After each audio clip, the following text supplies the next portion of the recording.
Hey everybody, Omar here, the Knife Shark Guy, and I am back with another fun-filled video for you. And today's topic, custom knives from South Africa, and specifically the different handle configurations you can get on a custom knife.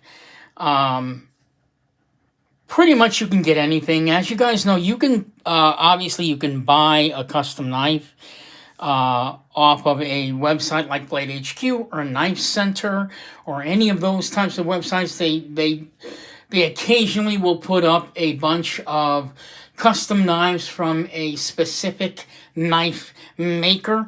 Pretty much the way that works is they will get in contact with a specific knife maker. The knife maker agrees to make a deal with the website, and the website will probably get a small commission for selling their knives on their website, and they will give them a bunch of custom knives, the same model in different handle configurations, put them up on their website for sale.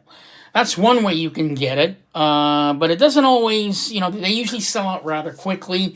And if the knife maker is very popular, sometimes they might even sell out within a day, depending on the knife maker that you are into. So in this case, I am into South African knives, and what you have in front of you is a custom knife made by a Rukus Blumeris. This model is called the LL06 front flipper. Now, this knife comes in a variety of different handles. This one is made of G10, white G10, actually. But they also come in black. I've seen it in green. I've seen it in red. I've seen it in blue.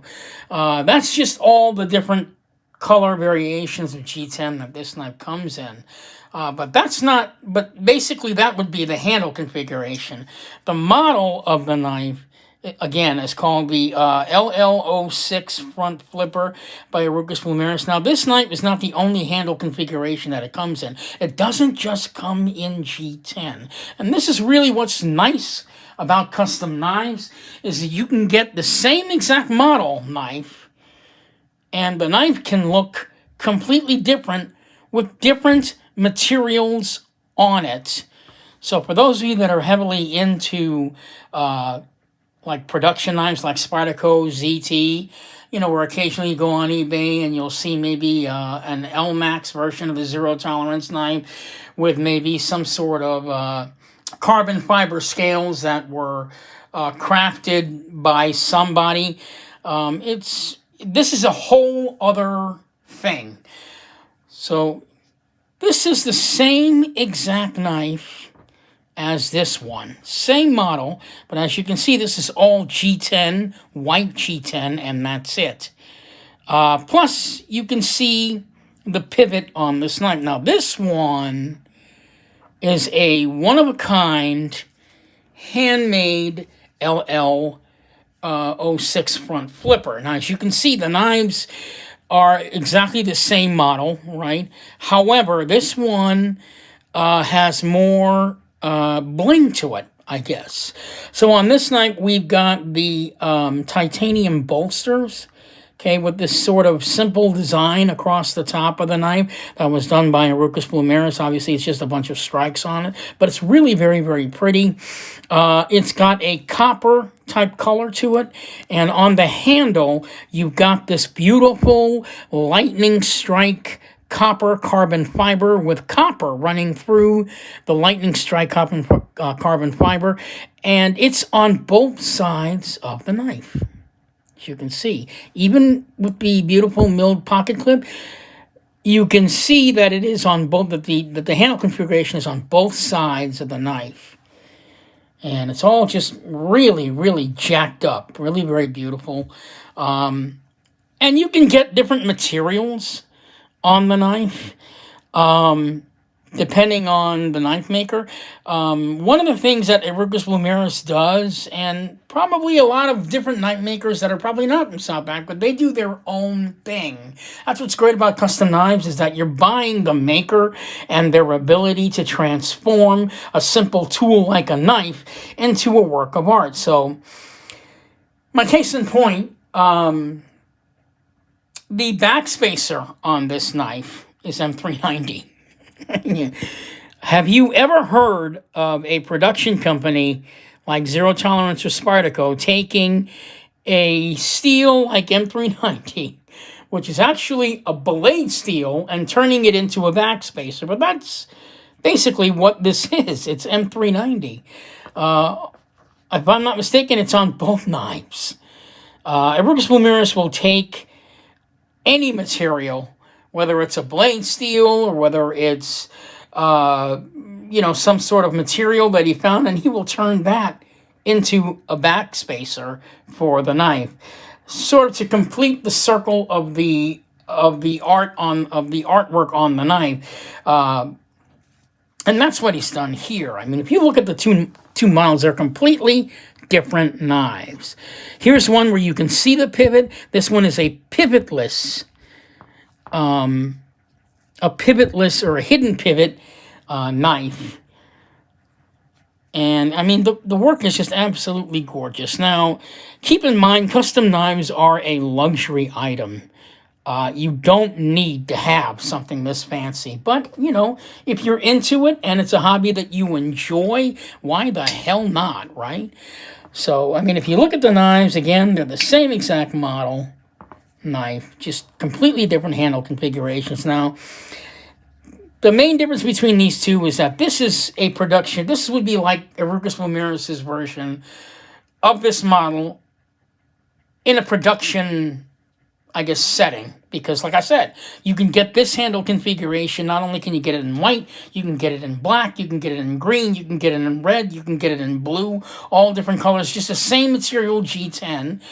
But on this one, which is a one-of-a-kind meaning you will never see another one like this ever again. Probably. I'm going to say probably.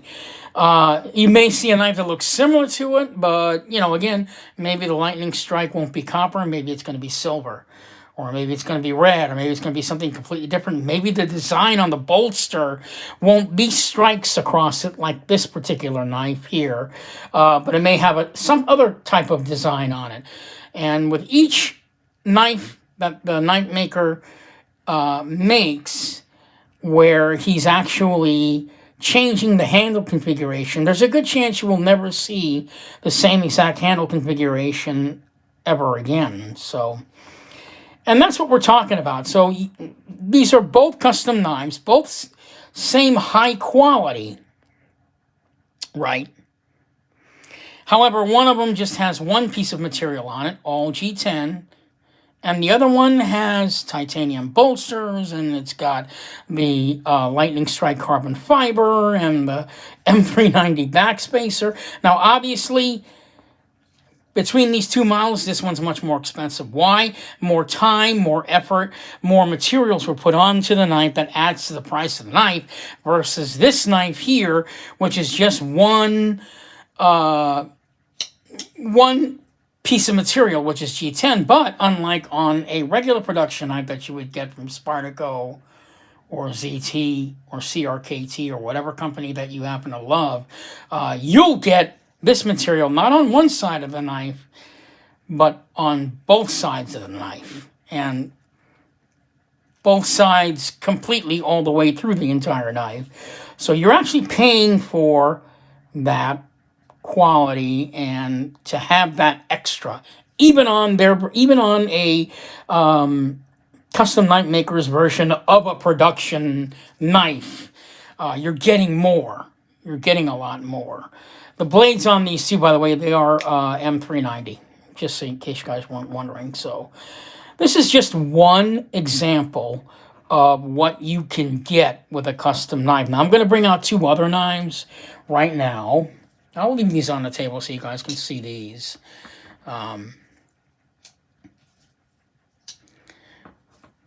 Okay. So, and obviously this one, it would be more like a rugged everyday carry, where this one you could probably wear with a suit. Or maybe if you're going to get dressed up for the evening or something, you want to have something in your pocket that's kind of fun, that looks kind of fancy when you're all dressed up. This would be the guy that you'd go for. So, leave those on the table. I'm going to show you two other custom knives that are the same model. And these two are incredibly special because on these two knives, not only do they look completely different, but their internals and the way they operate are completely different. So, again, it's just a matter of you communicating your idea to the knife maker of what it is that you want. Now, I've already done a video on how to talk to these knife makers and how to get what you want. I'm not going to go through that again. I just wanted to show you these two knives and what's possible to get on a custom knife. Oddly enough, if you really try. So, let me take these two knives for a second and put these aside. So we're done looking at these two. So I want to get to these two Fiesta de Resistance, because these two guys are absolutely incredible. This is a model knife made by one of the most legendary South African knife makers by the name of Des Hoorn. Now, you guys have heard of Des Hoorn? Those of you guys that are into Spyderco knives, you may have heard of the Spyderco Des Hoorn, which is a black Spyderco knife made by Des Hoorn. It's the only knife that he's ever collaborated with Spyderco on. The knife is a black knife, a small little black knife called the Des Hoorn, and the knife is made from cocobolo wood, black wood. Now, these are an example of his custom knives. Now, what makes these knives so special is not only do they have completely different handle configurations, but the internals are completely different in how they operate. So let's just take a look at these knives. So this one is what I call, and both these knives I actually ordered through Des Hoorn. So both of these knives are true one-of-a-kind handmade pieces, completely made by hand from start to finish by Des Hoorn. His hands are the only ones that actually made this knife. So this one is what I call my coronavirus knife. You guys have seen this knife. It's all over Instagram. I'm like posting it every so often because it's probably one of my most special knives in my South African collection. So this one has blue and orange G10 scales mixed in with the carbon fiber going all the way through the entire knife on both sides. You can see the carbon fiber on this side of the knife all the way around the border. You know, you would think it's all one piece, but actually it's not. It's, you know, two pieces of G10 in there, and then I guess he layered the carbon fiber around the knife itself. So, yeah. This one's what I call my coronavirus knife, the blue being the coronavirus, the orange being hope that we will find a vaccine, or now that has advanced, now that we will all get the vaccine and be cured. So that's what this is. This is my latest knife. Same model as this one. With electric blue carbon fiber on it. And I've done this video already before, but I wanted to show you the differences between these two knives and how different they are, because they're really not, even though they're the same model, they were made completely differently. So let me just go ahead and get into that. So both knives have a carbon fiber backspacer. Both knives have this beautiful twist design running throughout the knife. I'll try and hold that up so you guys can see it. So you can see that this one has that beautiful twist design. So does this one. And that runs all the way through the knife. Not sure how he does that, but they both have carbon fiber spacers, back spacers on them. As you guys can see, I'm going to try and hold up all the lights up in here so you guys can get a better shot at this. So this one, yeah, it's got the electric blue carbon fiber all the way over it. And the main difference between these two knives, even though they look very similar. So let's look at both of these separately. Take a look at these knives very close up. This one's thinner, isn't it? And this one is a lot thicker than this one. There's a reason for that, okay? The reason is this knife runs only on washers. And yet, look how freaking smooth that is. That's a washer knife, and it is ridiculously smooth. The knife operates just like a ball bearing. Look at how that falls shut. There are no ball bearings in this knife, and yet, falls shut. No problem. Now, this one runs on ball bearings. There are 32 nitrate ball bearings inside this knife. So it stands to reason that as smooth as this knife is, which is just as smooth as any ball bearing knife you're going to come across. I mean, look at that. That's ridiculous. Washers. Now, if we look at this knife, this one has 32 nitrate ball bearings in it.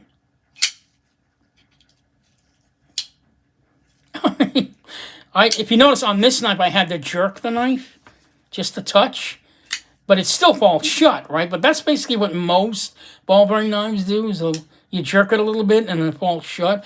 This one, you gotta be careful, get your hand. As soon as I lift up the knife at this 90-degree angle, it's gonna fall shut. I mean, I don't have to do anything, no jerking or anything. So I've disengaged the liner lock, right? Now I'm gonna hold it up 90 degrees, and it falls shut like that. I didn't do anything other than just tip it up, and it fell over.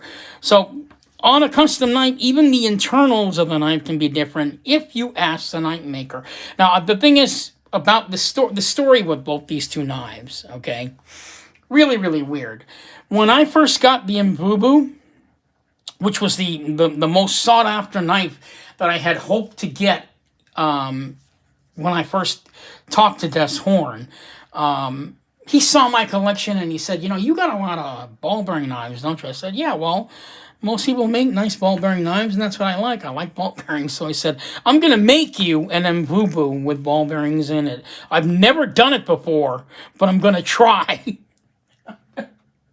I was blown away, and I was like, what? He goes, yeah, I'm going to make you the only Imvubu ball bearing knife ever made. I've never done it before. And the guy went to work on it with me. He went to work on it for me. And the first version of the knife, believe it or not, did not. I mean, it was great, but it could have been better. And I probably would have been, this is also an important part of the story, I probably would have just kept it. But there was something that I didn't really enjoy about the knife, and that's another thing, just a whole of the story. If there's something about a knife that you do not like, you're a fool if you don't go back to the knife maker and politely ask him, or politely let him know that you're not satisfied with the product that he's made. That's okay, because the worst thing you can do with any knife maker is to order a knife from a knife maker and you're not happy with it. That would piss a knife maker off even more. So don't get into that trap. So I had contemplated for days with this particular Imvubu, the prototype version of this one that I wasn't happy with. And finally I just swallowed my guts and I emailed the guy and I said, Des, I'm not really happy with the way you made this knife. And I told him what the imperfection was. I'm not going to say what that was. But I wasn't happy with it. And he goes, I'm really very, very sorry. It shocked me because when I got the email back from Des Horn, he actually said, I'm really very sorry you're unhappy with the knife.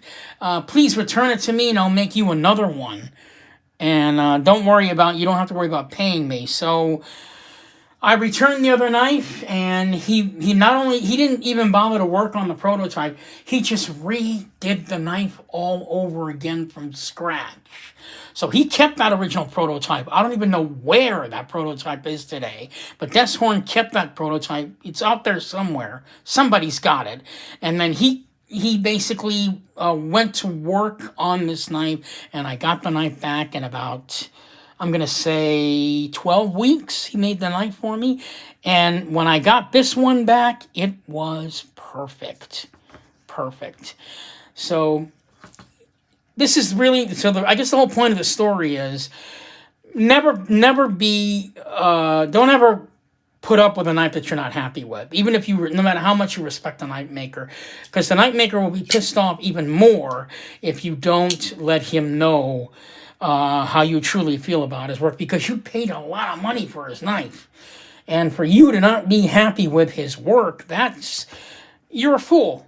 You're just a fool. So, anyway, he made this one for me. And really, all I really wanted was just a regular Imbubu made with washers. I didn't expect to get this. But he gave me this to begin with. And I said, as much as I love this knife, I would kill to get a regular Imbubu knife with washers just so I can see the difference between the two. And I'm going to tell you, it was worth it. The price for this one was $870 because obviously it's got ball bearing internals, and of course the time that it took the guy to make the knife for me. All that goes into play in a custom knife. The work, his time, the materials that he used to make the knife, that all adds up to the price. So the price on this one was $870. The price on this one was $740. Obviously, it was probably a lot faster for him to make this knife than it was this one, because this one he had to deal with putting ball bearings in a model knife that he's never done before. So that was extra work on his part. Versus this one, which is what he was used to doing. All he had to do was just use a different handle configuration. In this case, he used electric blue carbon fiber, and this is the only electric blue carbon fiber Imbubu knife ever made. You'll never see another one like it ever again. So you can get the same exact model knife and have it be completely different. That's the whole point of this. I mean, you take a look at these. It just depends on your mood. What do you really, really want to get? I mean, obviously the G10 version is a lot less than the one that has more materials on it and more workmanship on it. This one, I think I got this one for like $1,100, I think. And this one was like $870. However, the quality on all four of these knives are superb. Absolutely superb. It's just stellar.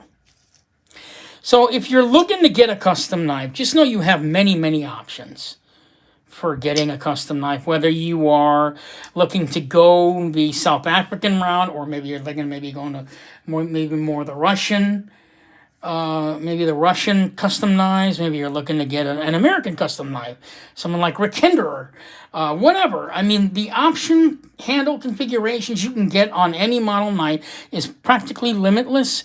And in South Africa, it really is completely limitless. I mean, these guys will make handle material out of anything, including refrigerator insulation. They can make refrigerator insulation look awesome.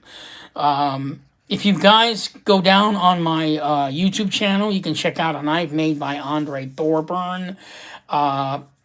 It's the Eagle Andre Thorburn knife that you guys made. If you guys look down on my channel, you'll check that video out of and that was like one of my first customs that I ever had. Actually, that was the very first custom knife that I actually had made by the actual maker himself, rather than me going to a store like the Blade Gallery, buying the knife, and then, having that, as my first custom experience.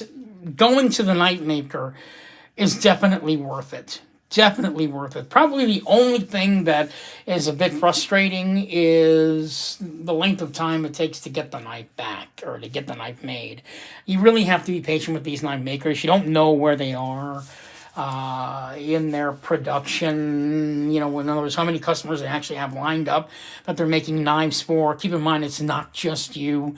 These people have other customers that they are tending to.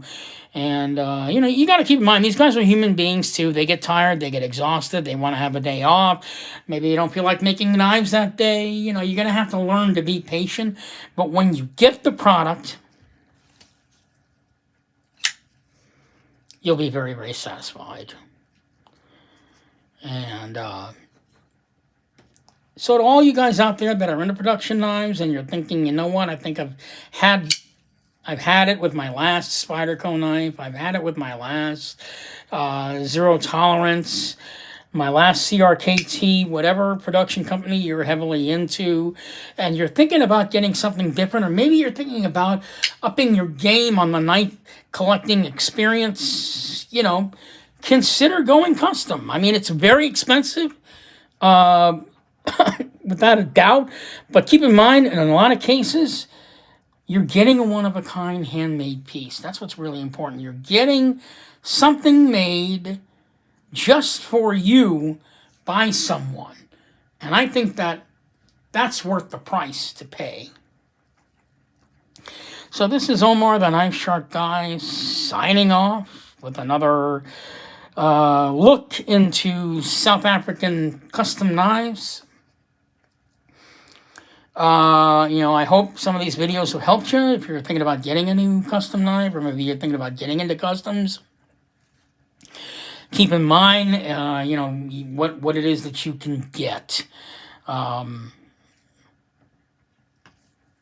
It's just fantastic stuff. It's all really great stuff. This is Omar, the Knife Shark Guy, signing off, hoping you will find a custom knife in your future that is just as beautiful as the 4 of these that you're looking at in front of you. Thanks so much for watching, guys. You guys have a great weekend. I'm going to try not to buy another knife. I don't know about you guys, but have a great evening. Enjoy your weekend, and I will be back again with another video. Not sure what that will be on, but it will probably be on custom knives again. Thanks so much for watching, and you guys have a good evening.